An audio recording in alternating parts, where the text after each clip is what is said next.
The Dubo Dilemma, right person, wrong place. This video is specifically for HR and recruiters, and also for those if you have ever been called not a fit, or if you have ever called someone not a fit, if you are in the wrong place, or someone in your team is underperforming, or if you are the smartest person in the room being ignored. Welcome to Leadership Simplified with Patience.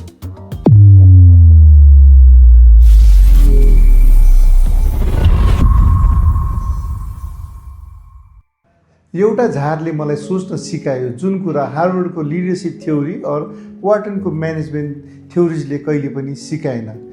Weight, did you hire or fire someone last month telling him or her you are not a culture fit? But have you ever thought for a second that did you place him or her in the right garden? The story goes back 2 to 3 years ago. I was working in my garden. मैले मेरो गार्डनमा जर्बन्दुको लगाएको छु. गाउँबाट आउनुभएको फुपूले चाहिँ मलाई help गर्नको लागि चाहिँ गार्डन आउनुभयो. मैले पर्दैन भनेर भने, तर फुपूले इन्सिस्ट गर्नुभयो. मैले भने ठिकै छ, म खाजा बनाएर आउँछु, तपाईँले चाहिँ यो झारहरू चाहिँ सबै निकालिदिनु भनेर. म खाजा बनाएर 30 मिनटपछि जब म गार्डन आएँ, आई वाज सरप्राइज.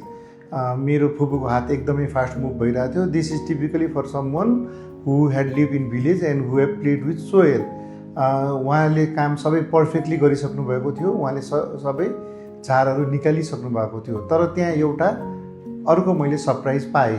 उहाँले अरू सबै झार उखेल्नु भयो, तर दुबोलाई चाहिँ हात पनि लगाउनु भएन. मैले सोधेँ, फुपू यो दुबो यहाँबाट किन नहटाएको? फुपूले भन्नुभयो, यो दुबो त लर्ड गणेशको अफरिङ हो, म यसलाई कसरी झार भनेर निकालेर फाल्न मिल्छ.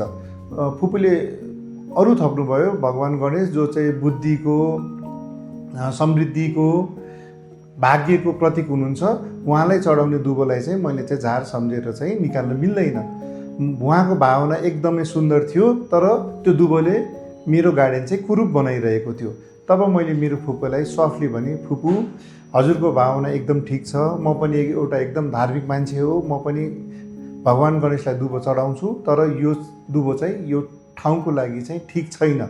Always I believe in the principle of right person in the right place. र I was trying to explain my fupu the same thing. यो दुबो यहाँ हुनु हुँदैन. Now let's forget the dubo and my garden incident. What would a typical manager do in this situation? दुबो यो गार्डनमा झार हो, यसलाई उखालेर फाल्दिउँ. That is a clear job done. This is efficiency.